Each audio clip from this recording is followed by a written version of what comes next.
नमस्कार, आपण पाहत आहे महाराष्ट्र पोलीस न्यूज 24। साप हा शब्द ऐकताच चांगल्या चेहऱ्यावर घाम सुटतो, तरीही रात्री अपरात्री स्वतःच्या जीवाची पर्वा न करता सर्पमित्र लोकांच्या मदतीला धावून जातात। आपला जीव धोक्यात घालून सुरक्षितरित्या सापाला पकडून निसर्गाच्या सानिध्यात सोडतात।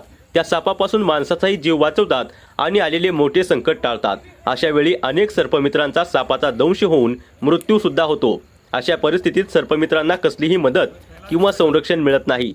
त्यामुळे इतरांसाठी आम्ही जीव धोक्यात घालतो, मात्र आमच्या जीवाची पर्वा कोण करणार, असा सवाल सर्पमित्रांनी उपस्थित केलाय। कोणत्याही परिस्थितीत फोन आला की सर्पमित्र त्या ठिकाणी धावून जातात। उन्हाळ्यात व पावसाळ्यात सर्पमित्रांचे काम वाढते, त्यामुळे त्यांना साप पकडण्याचे साधने शासनाकडून उपलब्ध करून देण्यात यावी व साप पकडण्यास जात असताना अपघात झाल्यास किंवा साप पकडत असताना विषारी सापाचा दंश होऊन मृत्यू झाल्यास शासनाकडून आर्थिक मदत मिळावी। सर्पमित्रांना फ्रंटलाईन वर्करचा दर्जा मिळणार, 10 लाखाचा विमा मिळणार, असे आश्वासन 24 जुलै 2025 या तारखेला शासनाकडून देण्यात आले होते। तरीही या गोष्टीवर शासनाकडून अंमलबजावणी कधी होणार याकडे सोलापूर शहर व जिल्ह्यातील सर्व सर्पमित्रांचे लक्ष लागून राहिले आहे। वन विभागामार्फत प्रशिक्षित सर्पमित्रांना याचा फायदा व्हावा ही शासनाकडे विनंती आहे।